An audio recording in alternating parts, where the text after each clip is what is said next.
प्रधानमन्त्रीले गृह मन्त्रालय रासोपालाई तत्काल नदिने घोषणा। रवि लामिछाने विरुद्धको उजुरी प्रहरीले लिन मानेन। रवि उम्मेद्वार बने हराएर पठाउने चितवन कांग्रेसको दाबी। अदालतको पूर्ण पाठ नआएसम्म गृहमन्त्री कसैलाई नबनाउने प्रचण्डको ब्रिफिङ। सिंहदरबारबाटै शासनको नेतृत्व गर्ने प्रधानमन्त्री प्रचण्डको दाबी। जे समझदारी हो त्यो कार्यान्वयन हुनुपर्छ। गृह मन्त्रालय बारे रवि लामिछानेलाई ओलीको जवाब। अवकाशपछि राष्ट्रपति भण्डारीले सरकारी आवास सुविधा नलिने आफ्नै घरमा सर्ने तयारी। प्रचण्डलाई एमालेबाट टुटाएर कांग्रेसतिर ल्याउन जोड गरिरहेको नेता रामचन्द्र पौडेलको भनाई। कांग्रेसले प्रस्ताव गरेको व्यक्ति राष्ट्रपति बन्ने विश्वप्रकाश शर्माको दाबी। जसपा र नागरिक उन्मुक्ति बीच पार्टी एकताको बारेमा छलफल हुँदै। ज्ञानेन्द्र साई विरुद्ध नाराबाजी गर्दा राप्रपा नेपालका उपाध्यक्ष पक्राउ। अब सिंहदरबारमा भाडाका गाडी प्रवेश गर्न पाइने। अरुण तेस्रोको सुरुङ भत्किँदा एक कामदारको मृत्यु, 2 जना घाइते। कञ्चनपुरमा अनाथालयका बालबालिकामाथि यौन शोषण गरेको आरोपमा प्रमुख पक्राउ। सप्तरीमा डिजेल बोकेको निगमको ट्याङ्कर चोरी, 4 दिनपछि फेला पर्दा रित्तै भेटियो। शिवराजले न्यारिका र बच्चालाई स्वीकार गर्दै अदालतमा भयो मिलापत्र। पोखरा जहाज दुर्घटना अपडेट, 6 जनाको DNA परीक्षण सुरु गरिँदै। सन्दीप लामिछानेलाई थुनामै राखेर मुद्दाको पूर्वपक्ष गर्नुपर्ने माग सहित सर्वोच्चमा निवेदन दर्ता गरियो। आफूलाई साथीहरूले नै षड्यन्त्र गरेको र अभियोग प्रहरीले फिर्ता लिइसकेको अस्ट्रेलियाबाट नेपाली नर्स अस्मिता पाण्डेको तर्क। पाकिस्तान अपडेट, मस्जिदमा भएको विस्फोटमा ज्यान गुमाउनेको संख्या 92 पुग्यो। दर्शकबिन नमस्कार, तपाईँ हेर्दै हुनुहुन्छ नेपाल पोस्ट। म गोविन्द सपगाई। आज मिति विक्रमसम्म 2079 साल माघ महिनाको 18 गते बुधबार, इस्वीसम्म 2023 फेब्रुअरी 1 तारिक। यसै गरी आज माघ शुक्ल एकादशी तिथिसँगै भीमा एकादशी व्रत मुक्तक दिवस पनि परेको छ। विशेष गरी देश तथा विदेशमा घटेका घटना, राजनीतिक खबर, गृह मन्त्रालयमा देखिएको माओवादी र रासोपा बीचको द्वन्द्व, यस बारेमा जानकारी दिनेछौँ। सँगै विभिन्न नेताहरूको तर्क, स्वास्थ्य सम्बन्धी जानकारी लगायत आज दिनभरि कहाँ के हुँदैछ त सकेसम्म देशैभरिका अपडेटलाई समेट्ने कोसिस गर्नेछौँ। समाचार समय अवधिसम्म हामी सँगै रहनुहोला। आउनुहोस् समाचार सुरु गरौँ। प्रधानमन्त्री प्रचण्डले गृह मन्त्रालय रासोपालाई तत्काल नदिने घोषणा गरेको प्रसङ्गबाट।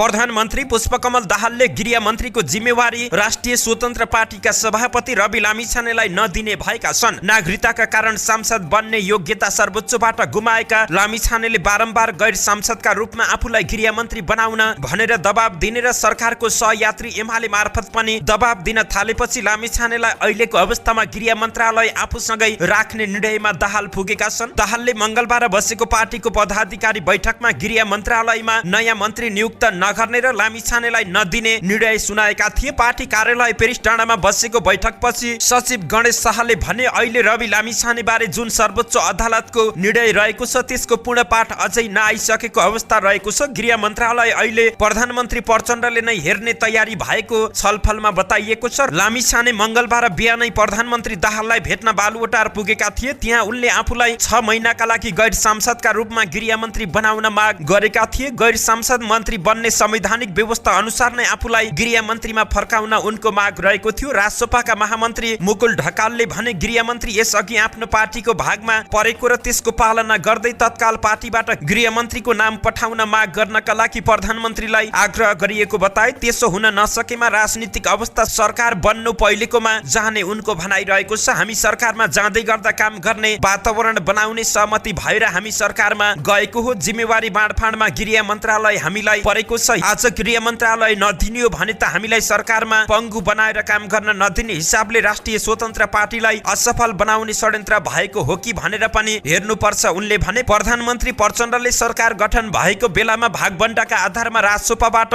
गृह मन्त्री बन्ने व्यक्तिको नाम माग्नुपर्ने ढकालको भनाइ रहेको थियो। प्रधानमन्त्रीले राजसभाबाट कसलाई गृह मन्त्री बनाउने भन्नेमा चासो राख्न नहुने पनि उनको दाबी रहँदै आएको छ।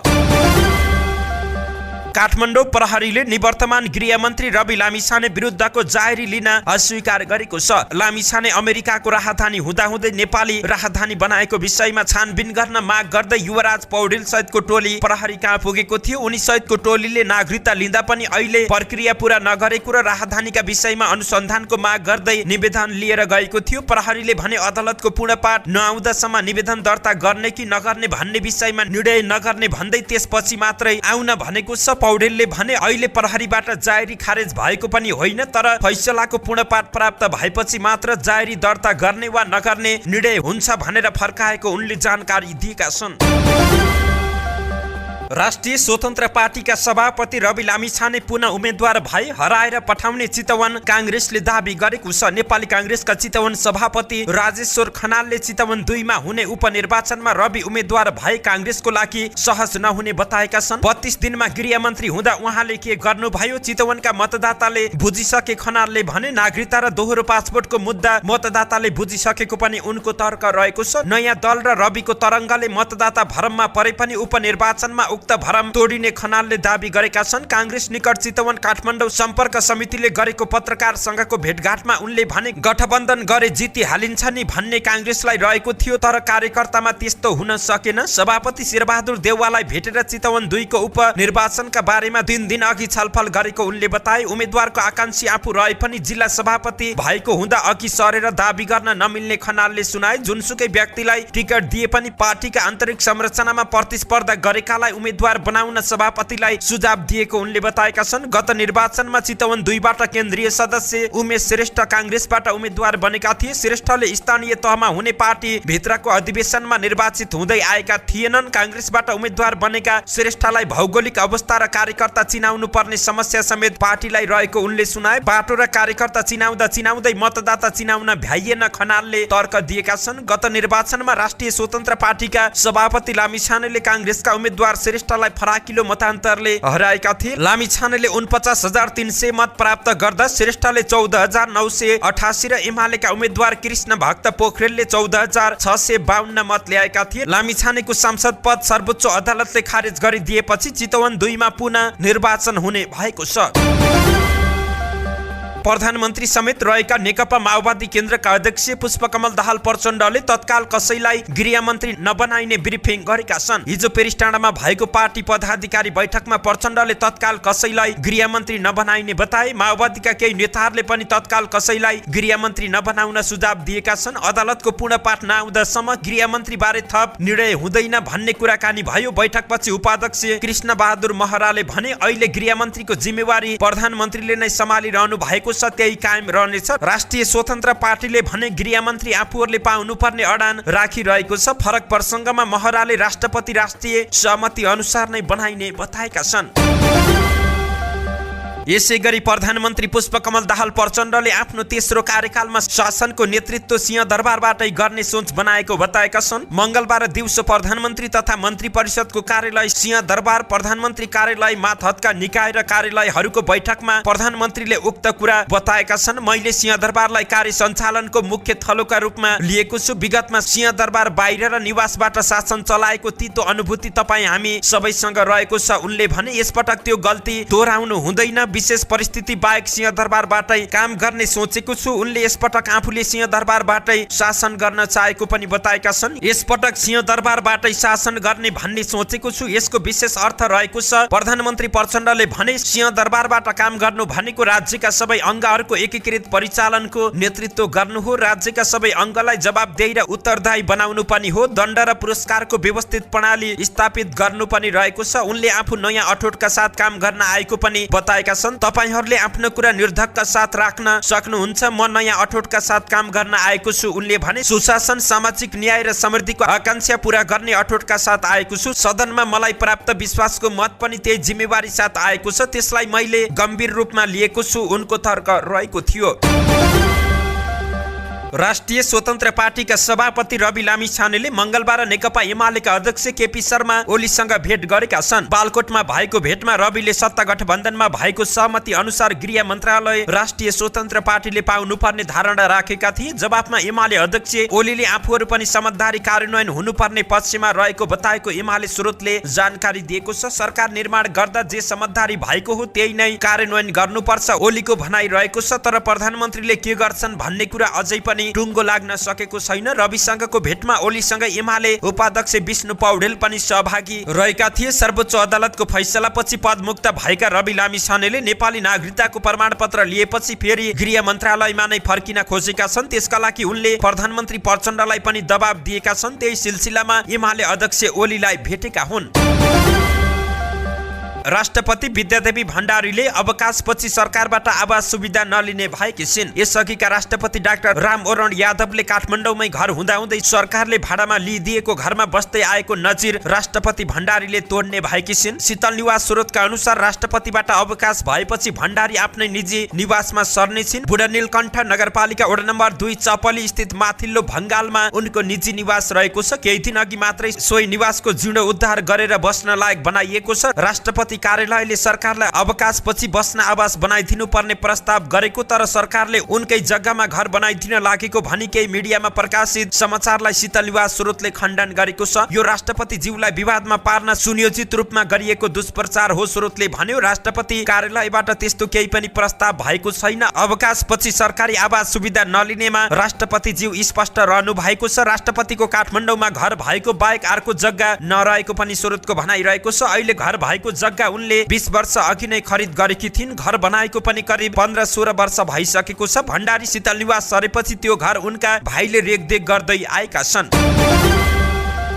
नेपाली कांग्रेसका नेता रामचन्द्र पौडेलले एमाले नेतृत्वको गठबन्धनबाट टुटाएर माओवादी केन्द्रका अध्यक्ष पुष्पकमल दाहाल प्रचण्डलाई कांग्रेसतिर ल्याउने कोसिस भइरहेको दाबी गरेका छन्। शहीद सप्ताहको अवसरमा कांग्रेस तनहुले हिजो मंगलबार दमौलीमा गरेको वर्तमान अवस्थामा नेपाली कांग्रेसको भूमिका विषयक अन्तर्क्रियामा नेता पौडेलले भने प्रचण्डलाई एमालेसँगको गठबन्धन टुटाएर आफूतिर ल्याउने कांग्रेसले जोड गरिरहेको छ। उनले अहिले कांग्रेसको मुख्य ध्यान राष्ट्रपति प्राप्ति भएको समेत बताएका छन्। निर्वाचन आयोगले फागुन 25 गते राष्ट्रपति निर्वाचनको मिति तय गरेको छ। राष्ट्रपतिको विषयमा राष्ट्रिय सहमति खोजिने माओवादी केन्द्रको निर्णय रहेको छ, तर एमालेले सत्ता गठबन्धन भित्रको सहमति अनुसार आफ्नो दललाई राष्ट्रपतिको उम्मेद्वार बनाउनु पर्ने अडान लिँदै आइरहेको छ। नेपाली कांग्रेसका महामन्त्री विश्वप्रकाश शर्माले कांग्रेसले प्रस्ताव गरेको व्यक्ति राष्ट्रपति बन्ने जिकिर गरेका छन्। हिजो मंगलबार इलामको फिक्कलमा पत्रकारसँगको कुराकानीका क्रममा साझा अपनत्व ग्रहण हुने गरी कांग्रेसले प्रस्ताव गरेको व्यक्ति नै अबको नयाँ राष्ट्रपति हुने उनको भनाइरहेको छ। कांग्रेसबाट राष्ट्रपति उम्मेद्वार को बन्ने भन्ने बारेमा शर्माले विधिवत छलफलपछि मात्र सम्भावित उम्मेद्वारको नाम र निर्णय सार्वजनिक हुने बताएका छन्। उनले भने, हामीसँग योग्य नेतृत्व धेरै हुनुहुन्छ, अहिले मैले नाम भन्न उचित हुँदैन। अब हामी बैठक बस्छौं र सम्भावित उम्मेद्वारको बारेमा छलफल गर्नेछौं। नेपाली कांग्रेस लामो राजनीतिक इतिहास बोकेको पार्टी भएका कारण साना समस्याबाट विचलित नहुने पनि उनको भनाइ रहेको थियो। जनता समाजवादी पार्टी जसपा र नागरिक उन्मुक्ति पार्टी बीच पार्टी एकताबारे छलफल अगाडि बढेको छ। जसपाको तर्फबाट वार्ता समिति संयोजक राजेन्द्र श्रेष्ठले नागरिक उन्मुक्ति पार्टीका संरक्षक रेशम चौधरीलाई कारागार पुगेर भेट गरेका छन्। मंगलबार बिहान करिब 1 घण्टा भएको छलफलमा पार्टी एकताको विषयमा छलफल भएको जनाइएको छ। नागरिक उन्मुक्ति पार्टी खोल्नु अघि चौधरी जसपामा रहेका थिए। जसपाले उन्मुक्तिसँग एकताको सम्भावना देखेकाले जसपाले छलफल अघि बढाएको बुझिएको छ। जसपाले अहिले एकताको लागि माधव नेपाल नेतृत्वको एकीकृत समाजवादी पार्टीसँग पनि छलफल गरेको बुझिएको छ। रापरपा नेपालका उपाध्यक्ष लाक्पा तमाङलाई प्रहरीले पक्राउ गरेको छ। सिंहदरबार स्थित दक्षिण गेटबाट उनलाई पक्राउ गरिएको जिल्ला प्रहरी परिसर काठमाडौँका एकजना अधिकृतले जानकारी दिएका छन्। उनलाई प्रहरी विरुद्ध सिंहदरबारमा राखिएको छ। प्रतिनिधि सभाका सांसद ज्ञानेन्द्र साई विरुद्ध दक्षिण गेटमा उनले नाराबाजी गरेपछि प्रहरीले नियन्त्रणमा लिएको बताइएको छ। उनले साईलाई बुझाउन भनी साथमा लगेको भ्रष्टाचार सम्बन्धी उजुरी पनि दक्षिण गेटमै च्यातेर फालेका छन्।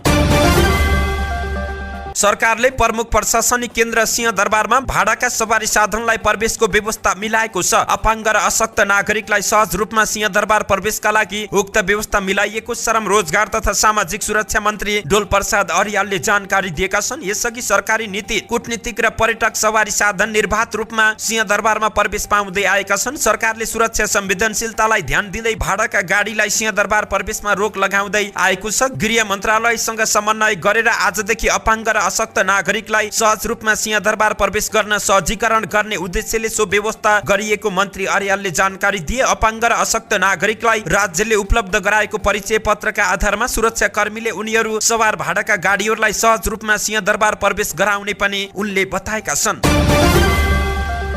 संखुवा सभामा निर्माणाधीन 900 मेगावाटको अरुण तेस्रोको सुरुङभित्र एकजना कामदारको मृत्यु भएको छ भने 2 जना घाइते भएका छन्। पावर हाउस रहेको स्थान चिचिलाको पुखुवा स्थित सुरुङभित्र काम गर्ने क्रममा हिजो मंगलबार बिहान सुरुङ भत्किएर दुर्घटना भएको प्रहरीले जानकारी दिएको छ। मृत्यु हुनेमा सिन्धुपाल्चोकका 20 वर्षीय सूर्य गोले तमाङ रहेका छन्। भोजपुरका 54 वर्षीय भीमबहादुर पाण्डे र सिन्धुपाल्चोकका मंगल तमाङ घाइते रहेका छन्। दुवैजना घाइतेहरूको अवस्था सामान्य रहेको बताइएको छ। मृतकको शव पोस्टमार्टमका लागि जिल्ला अस्पताल खाँदबारी ल्याइएको थियो।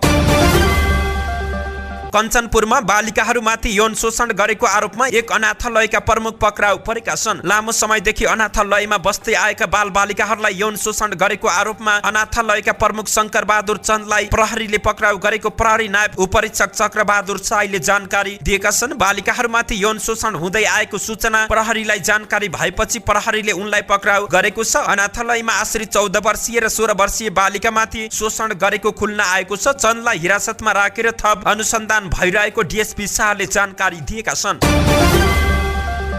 सप्तरीमा नेपाल आयल निगमको डिजेल बोकेको ट्याङ्कर पार्किङ गरेकै अवस्थामा चोरी भएको छ। को 1X3655 नम्बरको ट्याङ्कर माघ 11 गते साँझ कञ्चन रूप 8 बिकी पम्पमा पार्किङ गरेर राखेको अवस्थामा हराएको थियो। मधेस प्रादेशिक कार्यालय अमलेखगञ्ज डिपोबाट 20,000 लिटर डिजेल लिएर निगमको 1 नम्बर प्रदेश कार्यालय विराटनगर जाने क्रममा साँझ ट्याङ्कर पार्किङ गरेर चालक बास बस्न गएका थिए। माघ 15 गते बिहान सप्तरीकै शम्भुनाथ नगरपालिका 2 खैर बनामा बेवारसी अवस्थामा उक्त ट्याङ्कर भेटिएको प्रहरीले जानकारी दिएको छ। प्रहरीका अनुसार ट्याङ्करको 4वटा च्याम्बरमा रहेको 16,000 लिटर डिजेल चोरी भएको छ। प्रहरीले घटनामा संलग्न भएको आरोपमा 2 जनालाई पक्राउ गरेको छ। पक्राउ पर्ने मध्ये एकजना कञ्चनरूप 9का 29 वर्षीय नवराज भुजेल रहेका छन्। भुजेलले चोरेको डिजेल खरिद गरेको आरोपमा सप्तरीको खडक नगरपालिका 7 हरभई भण्डार आयल स्टोरका सञ्चालक 35 वर्षीय श्याम कुमार शाहलाई पनि पक्राउ गरिएको प्रहरीले जानकारी दिएको छ। कुमारी आमाका नाममा परिचित नियारीका राजपुत र उनले बलात्कारको आरोप लगाएका शिवराज श्रेष्ठ बीच मिलापत्र भएको छ। उनीहरूले एक अर्कालाई श्रीमान श्रीमतीका रूपमा स्वीकार गरेर सँगै मिलेर बस्न तयार भएका छन्। नियारिकाले शिवराजबाट बलात्कृत भएको भन्दै जिल्ला अदालत धनुषामा मुद्दा दायर गरेकी थिइन्, तर सो मुद्दामा अदालतले शिवराजलाई सफाई दिएको थियो। त्यसपछि नियारिकाले उच्च अदालत जनकपुरमा पुनरावेदन गरेकी छिन्। उक्त पुनरावेदनको फैसला नआउँदै सोमबार धनुषा जिल्ला अदालतले उनीहरूबीच मेलमिलाप भएको जानकारी दिएको छ। उच्च अदालतको आदेशमा नियारिकाको बच्चा र शिवराजको डीएनए टेस्ट गराइएको थियो। उनीहरूको डीएनए म्याच भए पनि बलात्कारको प्रमाणित हुन आधारहरू भने कम रहेका थिए। उच्च अदालतमा मुद्दाको पेशी 25 गतेलाई तोकिएको छ। बलात्कार मुद्दा लम्बिएको अवस्थामा नियारिकाले गत आइतबार धनुषा जिल्ला अदालतमा शिवराज विरुद्ध अंश मुद्दा दायर गरेको ट्विस्ट आएको छ। नियारिकाले शिवराजसँग आफ्नो 3 वर्ष प्रेम भएपछि उमेर नपुग्दै 2075 सालदेखि पति पत्नीका रूपमा बसेको उल्लेख गरेकी छिन्। आफूहरूको सम्बन्धबाट 2077 सालमा बच्चा जन्मिएको उनको निवेदनमा उल्लेख रहेको छ। बच्चा जन्मिएपछि श्रीमानले आफूसँग झगडा गर्ने कुटपिट गर्ने भएकाले सँगै बस्न सक्ने अवस्था नआएको पनि उनले बताएकी छिन्।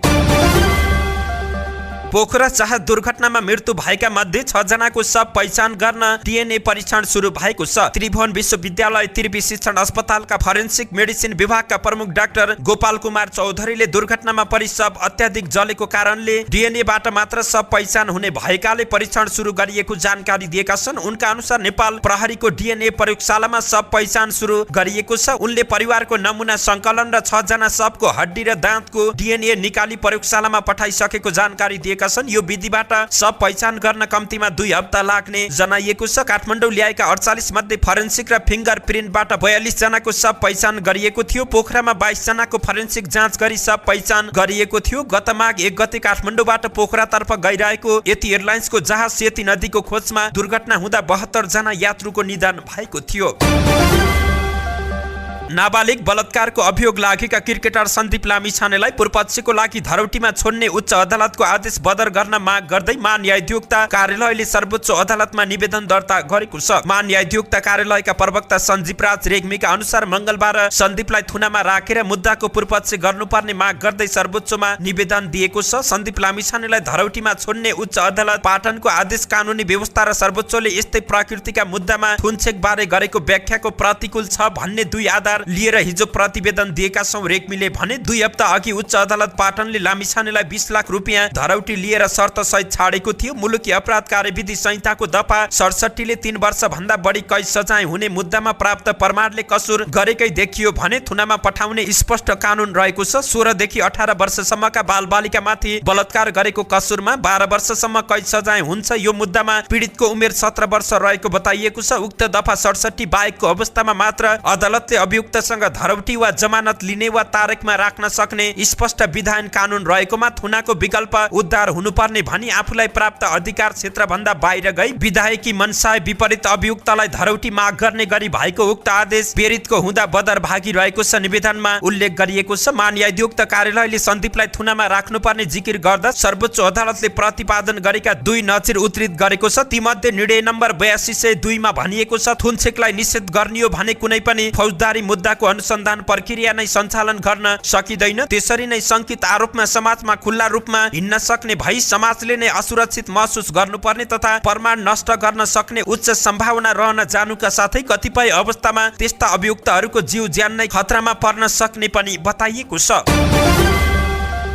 अस्ट्रेलियामा कार्यरत नेपाली नर्स अस्मिता पाण्डेले प्रहरीले पक्राउ नगरेको भन्दै आफूमाथि सहपाठीहरूले नै षड्यन्त्र गरेको आरोप लगाएकी छिन्। हिजो सँगै काम गर्ने 3 जना अन्य देशका स्टाफले नियोजित रूपमा षड्यन्त्र गरेर आरोप लगाएको बताएकी छिन्। 30 जनवरीमा अदालतमा सुनुवाईको क्रममा आफूलाई लगाइएको मुख्य आरोप प्रहरीले फिर्ता लिइसकेको छ। अन्य आरोपको सुनुवाई 2 महिनापछि हुँदैछ। अस्मिताले भनिन् उनले आफू पक्राउ नपरेको भन्दै वकिल सहित अदालत गएको बताएकी छिन्। हिजो कोर्ट घरैबाट गएको हो र कोर्टको हियरिङ सकिएपछि सिधै घर फर्किएकी हुन्। 9 न्यूज सिडनीको एकपक्षीय समाचारमा आधारित भएर गलत समाचार सम्प्रेषण नगरिदिनु हुन सम्पूर्ण नेपाली मिडियालाई अनुरोध गर्न चाहन्छु उनले आग्रह गरेकी छिन्।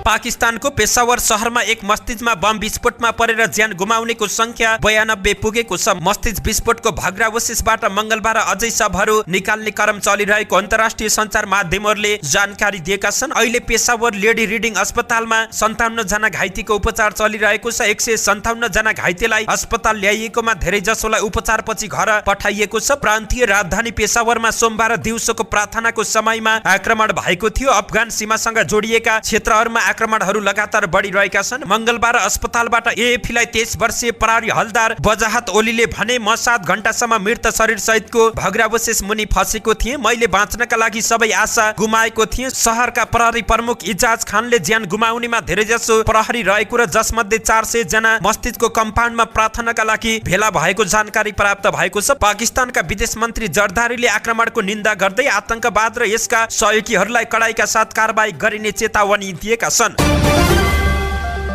धन्यवाद। यस्तै ताजा समाचारको लागि नेपाल पोस्ट हेर्दै गर्नुहोला।